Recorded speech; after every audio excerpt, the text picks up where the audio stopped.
ধারগুলো তো খুবই মুচমুচে, আর এই দেখুন পুরো ঠাসা রয়েছে।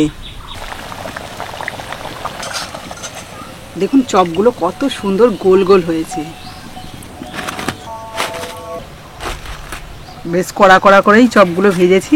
এই মোচার চপের স্বাদ যে একবার পাবে সে কিন্তু বারবার চেয়ে খেতে চাইবে। আর ভেতরের পুরটা টেস্টি তো, অসাধারণ। নমস্কার বন্ধুরা, সাবিত্রী কিচেনে সবাইকে স্বাগত জানিয়ে প্রতিদিনের মতো আবারও চলে এলাম আমার রান্নাঘরে নতুন একটা রান্না শেয়ার করার জন্য। আর আজকে আমি যে রান্নাটা করব তার জন্য আমাদের বাগান থেকে পাকা কলার একটা বড় সাইজের টাটকা তাজা মোচা কেটে নিয়েছি। আর এই মোচাটা যেভাবেই রান্না করবেন না কেন খেতে কিন্তু দারুণ স্বাদ হবে। পাকা কলার মোচাই খেতে বেশি ভালো লাগে। আর এই মোচাটা দিয়ে আজকে আমি বানাবো মোচার চপ। যেহেতু এখন বর্ষা পড়ে গেছে, হালকা বৃষ্টিও হচ্ছে সন্ধ্যের সময়, আর সন্ধ্যের সময় যদি বৃষ্টি হয় তখন কিন্তু প্রত্যেকেরই একটু তেলে ভাজা খেতে ইচ্ছে করে। তাই আপনারা আলুর চপ বা অন্যান্য চপের থেকে যদি এই মোচার চপ বানিয়ে খান তাহলে কিন্তু যেমন পুষ্টিগুণও থাকবে তেমনই কিন্তু দারুণ সুস্বাদু হবে। তার জন্য আমি একদম সহজ পদ্ধতিতে আর কম সময়ের মধ্যে মোচার চপটা দেখিয়ে দেবো, আপনারা যাতে সহজে বানিয়ে নিতে পারেন। তাহলে চলুন আজকে ভিডিওটা শুরু করা যাক। আর যদি ভিডিওটা দেখে আপনাদের ভালো লেগে থাকে তাহলে প্লিজ একটা লাইক করে বন্ধুদের সাথে শেয়ার করবেন।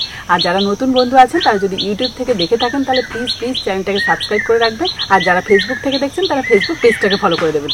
তাহলে চলুন রান্নাটা শুরু করি। মোচার চপ বানানোর জন্য প্রথমে আমি মোচাটাকে ভালোভাবে ছাড়িয়ে পরিষ্কার করে কেটে নেব। আর আপনাদের কিন্তু অনেকবার আমি দেখিয়ে দিয়েছিলাম মোচা কাটার সবথেকে সহজ পদ্ধতি, আর আজকেও কিন্তু একদম সহজভাবেই এই মোচাটাকে ছাড়িয়ে নেব।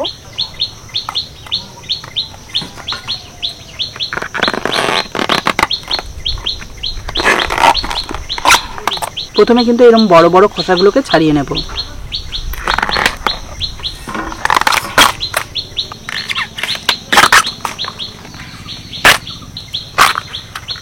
এবার দেখুন এই যে ফুলগুলো রয়েছে এগুলোকে কিন্তু একসাথে আমি খুলে নেব, মানে এখান থেকে এইভাবে বের করে নেব, তাহলে কিন্তু ছাড়াতে খুব সহজ হবে। এই যে একসাথে ধরে নিলাম। এবারে এখান থেকে যে আমার দুটো অংশ বাদ দিতে হবে, মানে এই যে ফুলটা মানে ডাঁটিটা আর এই অংশটা বাদ দেওয়া কিন্তু খুবই সহজ, মানে একসাথে গোছা অবস্থায় থাকে। দেখুন অল্প সময়ের মধ্যে কিন্তু এইভাবে পরিষ্কার করে নেওয়া যায়।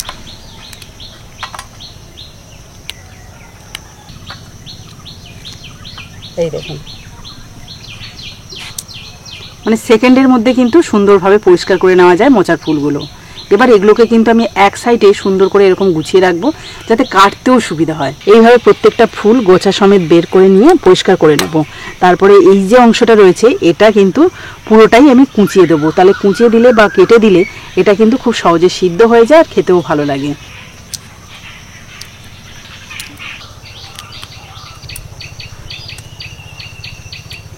ফুলগুলো দেখুন খুব সুন্দরভাবে পরিষ্কার করে নিয়েছি। আর এই যে সাদা অংশটা রেখেছি এটা কিন্তু এভাবেই কুচো করে দেব, তো তার জন্য এই অংশটা শুধু কেটে বাদ দিয়ে দিচ্ছি।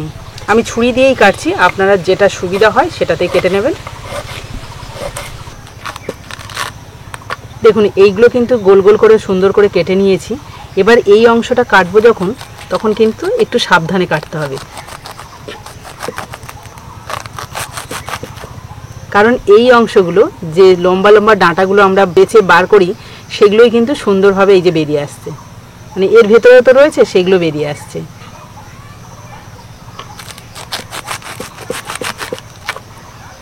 এই দেখুন ছুরিতে কত সুন্দরভাবে উঠে আসছে।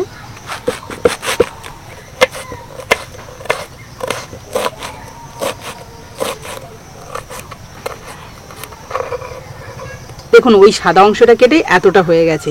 এবার এগুলোকে জলে দেবো, তবে এই জলের মধ্যে মোচা রাখার আগে দিয়ে দিচ্ছি কিছুটা নুন আর 1 চামচ মতো হলুদ গুঁড়ো।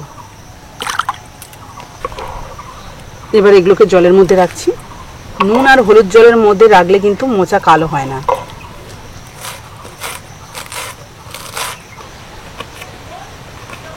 দেখুন ফুলগুলোও সব কোচানো হয়ে গেছে, এগুলোকেও জলে রাখছি। আর পুরো পাত্রটা ভরে গেছে। দেখুন যেহেতু মোচাটা বড় সাইজের ছিল সেই জন্য কিন্তু অনেকটাই হয়েছে। এবার এই মোচার চপের জন্য লাগবে কিন্তু আলু, আর তার জন্য আমি নিয়ে নিয়েছি দুটো বড় সাইজের আলু, কারণ মোচাটাও যেহেতু বড় রয়েছে তার জন্য আলুর সাইজটা একটু বড় নিলাম। এবার প্রথমে খোসাগুলো ছাড়িয়ে নেব, আর এই আলু আর মোচা আমি একসাথেই সিদ্ধ করে নেব, তাতে সময়টা কিন্তু অনেক কম লাগবে। আমি আলুগুলোকে 2 পিস করে নিয়েছি, এগুলোকেও একসাথে রাখলাম। এবার ভালো করে ধুয়ে এগুলোকে সিদ্ধ করে নেব। তার জন্য ভালোভাবে উনুন ধরিয়ে একটা কড়াই বসিয়ে দিচ্ছি। কড়াইতে দিয়ে দিচ্ছি কিছুটা জল। জলের মধ্যে দিয়ে দিচ্ছি ধুয়ে রাখা আলু, মোচা। এখানেও আমি নুন আর হলুদ দিয়ে দেব। এবার উপর থেকে একটা ঢাকনা দিয়ে ভালো করে সিদ্ধ করে নেব।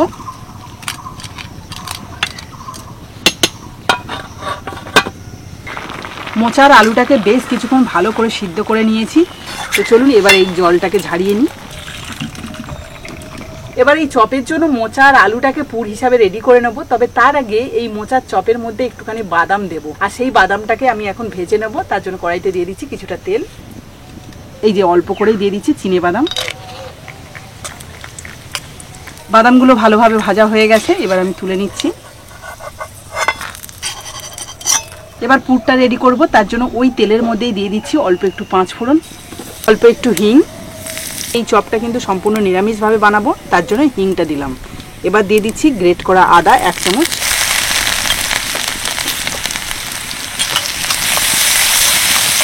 দেখুন হালকা করেই ভেজেছি, কোনো রকম কিন্তু কালার তেমন একটা চেঞ্জ হয়নি। মানে 30 সেকেন্ড মতো নাড়াচাড়া করে নিয়েছি, আর আদার কাঁচার গন্ধটা চলে গেছে। এবার আমি সিদ্ধ করে রাখা আলু আর মোচা দিয়ে দেবো।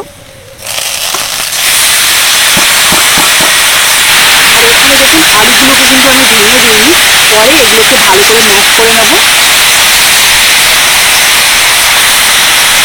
তবে তার আগে আমি এর মধ্যে বাকি যে উপকরণগুলো রয়েছে বা বাকি যে মশলাগুলো রয়েছে সেগুলো দিয়ে দেবো। দিয়ে দিচ্ছি 1/2 চামচ হলুদ গুঁড়ো, 1/2 চামচ লঙ্কার গুঁড়ো, স্বাদ মতো নুন, আর দিয়ে দিচ্ছি 1/2 চামচ মতো গরম মশলার গুঁড়ো।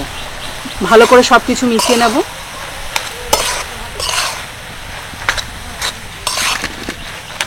আমি এখানে খুন্তি দিয়ে যতটা সম্ভব এই যে চেপে চেপে ম্যাশ করে নিচ্ছি। এরপরে দেখুন একটা বাটি নিয়েছি, আর বাটির পিছনটা দিয়ে এইভাবে ম্যাশ করে নেব। তাহলে কিন্তু খুব ভালোভাবে ম্যাশ হয়ে যাবে। কারণ এখানে শুধু আলু ম্যাশ হলে হবে না, মোচাটাও ভালোভাবে ম্যাশ করতে হবে। দেখুন মোচার আলুটা ভালো করে ম্যাশ করে নিয়েছি, আর একটু ভালো করে শুকনো শুকনো করে নেব।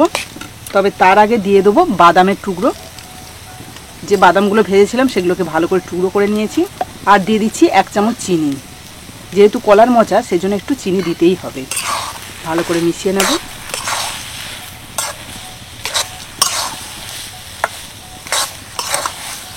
পুরটা বেশ কিছুক্ষণ নাড়াচাড়া করে কিন্তু একদম শুকনো শুকনো করে নিয়েছি।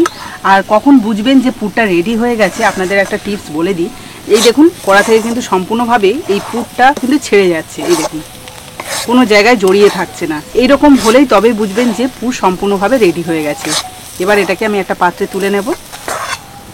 ভালোভাবে ঠান্ডা হলে তবেই কিন্তু আমি শেপ দেব। এদিকে যতক্ষণ পুরটা ঠান্ডা হবে ততক্ষণে আমি একটা ব্যাটার বানিয়ে নেব এই চপের জন্য। একটা বড় পাত্রের মধ্যে নিয়ে নিচ্ছি 2 বাটি বেসন, আর এর সাথে দিয়ে দিচ্ছি 1/2 বাটি মতো চালের গুঁড়ো। দিয়ে দিচ্ছি হলুদ গুঁড়ো, অল্প একটু লঙ্কার গুঁড়ো, স্বাদ মতো নুন। এবার এর মধ্যে অল্প অল্প জল দিয়ে একটা থকথকে ব্যাটার বানিয়ে নেব।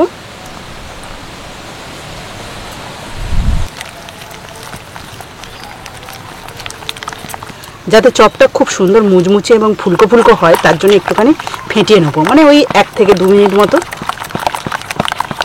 দেখুন ফেটানোর পরে থিকনেসটা আমি ঠিক এরকমই রাখলাম। আবার যখন চপটা ভাজবো তখন কিন্তু আমি ব্যাটারের থিকনেসটা আরেকবার দেখিয়ে দেবো। ব্যাটার তো রেডি হয়ে গেল, আর এদিকে যে আমি ঠান্ডা করার জন্য পুরটা রেখে দিয়েছিলাম সেটা কিন্তু ভালোভাবে ঠান্ডা হয়ে গেছে। এবার আমি চপের শেপটা দিয়ে নেব।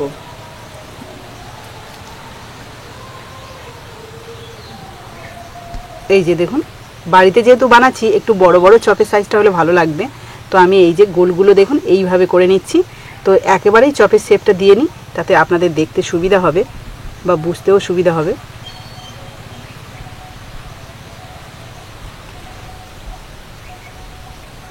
এই যে দেখুন বেশ বড় সাইজের একটা চপের শেপ দিয়ে নিলাম। আর যে পাত্রের উপরে এই শেপ দেওয়া চপগুলো রাখবো তার উপরে একটু শুকনো বেসন ছড়িয়ে নিয়েছি যাতে জড়িয়ে না যায়।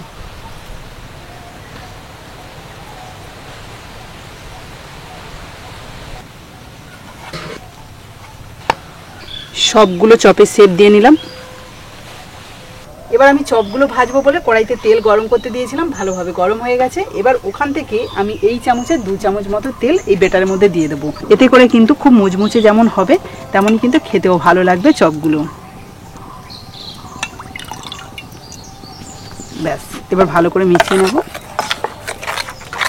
আর এই তেলটা দেওয়াতে কিন্তু চপের গায়ে এক ফোঁটা তেল লেগে থাকবে না, মানে একদম ড্রাই থাকবে, মনে হবে না যে তেলে ভাজা। এখনো কিন্তু ব্যাটারটা অনেকটাই ঘন আছে, তার জন্য আমি অল্প একটু জল দেব। অল্প একটু তেল মেশানোর পর অল্প একটু জলও দিয়েছিলাম, তাতে করে কিন্তু থিকনেসটা এরকম এসছে। আর এরকম থিকনেসেই কিন্তু চপগুলো ভাজতে হবে। এবার চপগুলো ভাজবো, তার জন্য একটা শেপ দেওয়া চপ নিয়ে নিলাম, ব্যাটারের মধ্যে দিলাম, ভালো করে ব্যাটারটা মাখিয়ে নেব। ব্যাস, এবার এটাকে তেলের মধ্যে ছেড়ে দেব। আরও একটা দেব।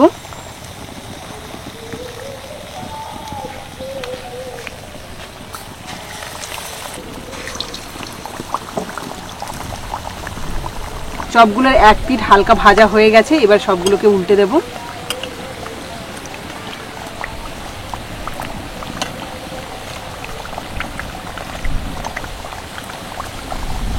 প্রথম 3টে মোচার চপ বেশ সুন্দর করে ভেজে নিয়েছি, এবার এগুলোকে তুলে নেব। দেখুন চপগুলো কত সুন্দর গোল গোল হয়েছে।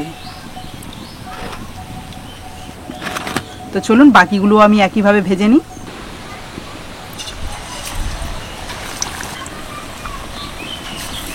এক হাতে দেখুন খুন্তি দিয়ে একটু সরিয়ে দিলাম, আরও একটা দিয়ে দিচ্ছি। যেহেতু তেলের পরিমাণটা বেশি আছে, কোনো অসুবিধা হবে না চপগুলো ভাজতে।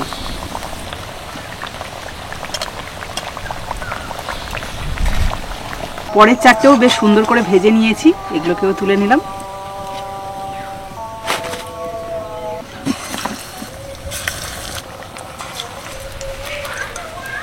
চপগুলো প্রত্যেকটাই কিন্তু একদম গোল গোল শেপের হয়েছে। সবগুলো চপ বেশ সুন্দর করে ভেজে নিয়েছি, আর দেখুন ঝুড়িটা পুরো ভর্তি হয়ে গেছে। বেশ কড়া কড়া করেই চপগুলো ভেজেছি, দেখতে যেমন সুন্দর লাগছে আর খেতে আশা করছি ভালো লাগবে। আর কতটা মুচমুচে হয়েছে এবার আপনাদের ভেঙে দেখাবো, চলুন। ধারগুলো তো খুবই মুচমুচে, আর এই দেখুন পুরো ঠাসা রয়েছে। তবে যাতে আরো বেশি খেতে ভালো লাগে তার জন্য অল্প একটু ওপর থেকে বিট নুন ছড়িয়ে দেবো। এই মোচার চপের স্বাদ যে একবার পাবে সে কিন্তু বারবার চেয়ে খেতে চাইবে। কি দেব? কি 2 টাকা নিয়ে এসছো, কি দেবো আমি? দেবো কি 2 টাকার চপ? 2 টাকার চপ? এ তো 6 টাকার চপ। 2 টাকা দিয়ে কি দুটো চপ নেবে? টাকার চপ মানে 6টাই নেব। ও বাবা, 1 টাকা করে চপ? এই তাহলে বাকি থাকলো, পরে দিতে হবে কিন্তু। 2 টাকা? 2 টাকা? 2 টাকা? তাই আমার দুটো। দাদু পরে দেবে টাকা।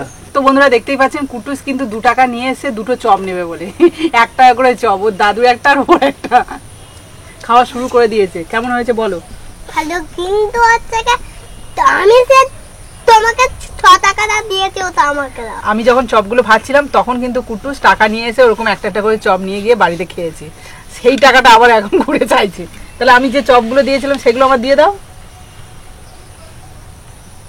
কিন্তু তো হচ্ছে কি সেই বিক্রি হয় দোকানে, সে কি দেয়? তাহলে যাকে টাকা দেওয়া হয় সে কি আবার ফেরত দেয়? খেতে খুব টেস্টফুল। কিসের চপ বুঝতে পারছো তো? মোচার চপ। সকালে ওই যে ফেলে দিতে বললাম, সেই মোচাটাই কিন্তু চপ বানিয়েছে। খুব ভালো হয়েছে, খুব। বন্ধুরা এইভাবে তোমার বাড়িতে তৈরি করে খাবে, খুব ভালো লাগবে। আর ভেতরের পুরটা টেস্টি তো, অসাধারণ। Special chop. আজকে ভাত খাওয়া লাগবে না, চপ খেয়েই থাকবে। টাকা দিয়ে দিয়ে খাবো। টাকা দিয়ে দিয়ে খাবে? মামাম রান্না করলে কি টাকা দিতে হয়? তো বন্ধুরা আমি আর আমার নাতি দুজনে এসেছি চপ খাওয়ার জন্য, দুজনেই পয়সা নিয়েছি। ওই মার কাছ থেকে কিনে খাচ্ছে। 1 টাকা করে। 6 টাকা দাও। 1 টাকা কি চপ আছে? চপের দাম 6 টাকা। সে তো টাকা ভুলছে না। টাকা নেই। ও টাকা ফেরত দাও। 6 টাকা দাও।